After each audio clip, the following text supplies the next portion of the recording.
Get this, Ukraine is now reportedly producing more military drones than all of NATO combined. Bloomberg reports Ukraine's drone industry is booming, driven by the war and rising NATO demand. Ukrainian firms are strategically moving production into NATO territory, with new assembly lines opening in places like Finland. It's not just about numbers, it's about innovation. They're churning out millions of drones annually, from long-range models to agile FPVs, far outproducing traditional Western defense contractors.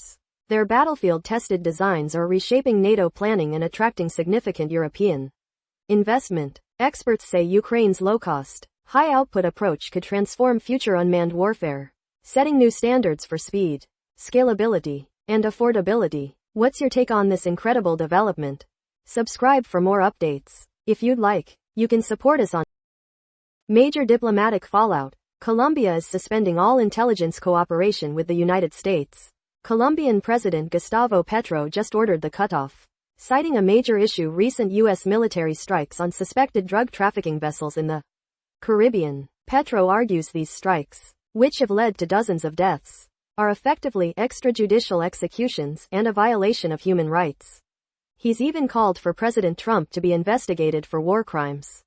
The Trump administration has criticized Petro for being lenient on traffickers, even imposing sanctions on him and his family. This tension escalates amidst a significant U.S. naval buildup in the southern Caribbean, a move Venezuela views as a threat to its sovereignty. It's a complex situation with high stakes for regional stability, a huge shift in relations. What do you think about this development? Subscribe for more updates. If you'd like, you can support us on. Putin's been playing hide and seek with cloned secret offices. New reports say investigations reveal Russian leader Vladimir Putin has been operating from at least 3 near-identical beige rooms across Russia. These cloned offices, in Novo Ogaryovo, Sochi, and the heavily guarded Valdai residence, hide his true location, especially since the Ukraine invasion. Investigators analyzed Kremlin footage, spotting subtle details. They found most of Putin's public appearances this year were from the heavily fortified Valdai, not Moscow. Despite official claims, this elaborate system for his security intensified after 2014. This news comes amidst warnings from Ukrainian President Zelensky that Putin might even attack NATO. What's your take on this? If you'd like, you can support us on.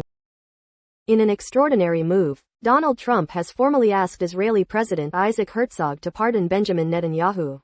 Trump called the long-standing corruption charges against Netanyahu a political prosecution, arguing the Israeli Prime Minister is a formidable leader bringing peace. However, President Herzog stated that any pardon requires a formal request following established procedures. Netanyahu denies all charges, and under Israeli law, an admission of guilt is typically required for a pardon, further complicating this unprecedented request. What's your take on this? Subscribe for more updates. If you'd like, you can support us on